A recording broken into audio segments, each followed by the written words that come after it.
इथे भगवंतांनी सर्वात आधी जे विवस्वान आहे त्यांना सांगितलं. तर विवस्वान हे क्षत्रिय होते आणि जो क्षत्रिय कुल जो आलेला आहे, आपल्याला माहिती आहे 2 कुल आहेत. Can anybody tell me main जे क्षत्रिय कुल आहेत? तर 2 कुल आहेत क्षत्रिय. एक सूर्यवंश आणि एक चंद्रवंश.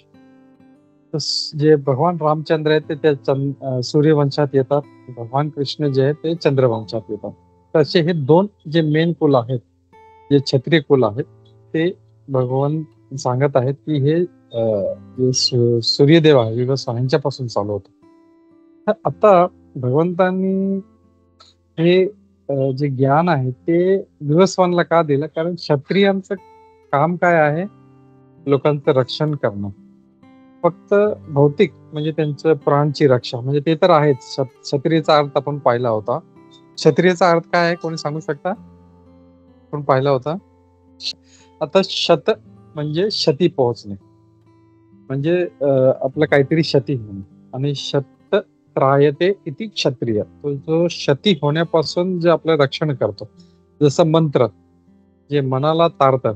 मन त्रायते इति मंत्रः. जो मनाला तारतो तो मंत्र. तसंच क्षतीपासून जो तारतो तो क्षत्रिय.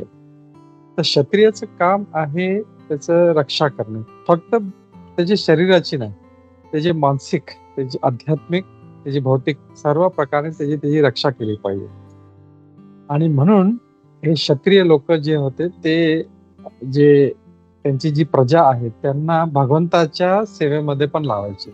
म्हणजे राजाच इतका जसं आधी आता तर नाही पण आधीचे जेवढे राजा होते ते इतके कुशल होते म्हणजे आपला राजकारभार तर सांभाळायचेच पण त्या व्यतिरिक्त ते भगवंताची पूजा पाठ यज्ञ म्हणजे एवढे करायचे की प्रजा पण त्याच्यामध्ये बिझी राहायची आणि त्याच्यामुळे काय व्हायचं की प्रजा पण जसं आज आपण पाहतोय की कोणाला काही म्हणजे एंगेजमेंटच नाही.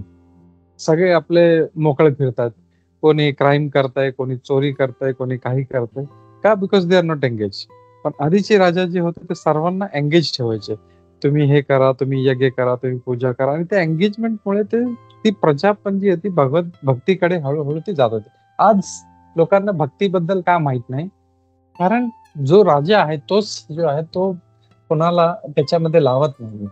तर जे क्षत्रिय जे होते त्यांचं काम होतं फक्त त्यांचं रक्षण करणे पण त्यांना भगवत भक्तीमध्ये पण लावणे. आणि आधीचे जे मी जेवढे पण पाहिले इव्हन आजपासून 200-300 वर्षापूर्वीचे पण जे राजा होते ते सगळे म्हणजे इतके चांगले होते आणि त्यांच्या प्रजा जी होती ती त्या त्यांच्या ज्या राज्यामध्ये खूप खुश असायची. पण आता तसं नाहीये त्याच्यामुळे लोकांना एंगेजमेंट नाहीये, काय करायचं माहित नाहीये आणि जे रिकामटेकडे लोक आहेत ते क्राईम करत फिरतात.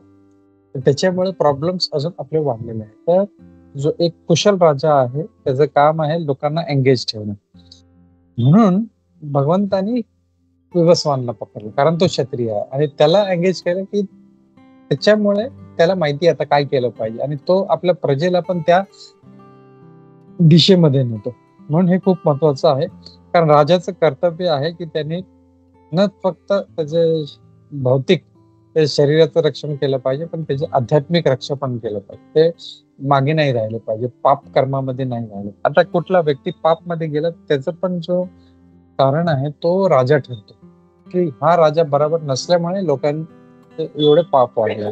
म्हणून तो त्यांना पण त्याच्यामध्ये गुंतवून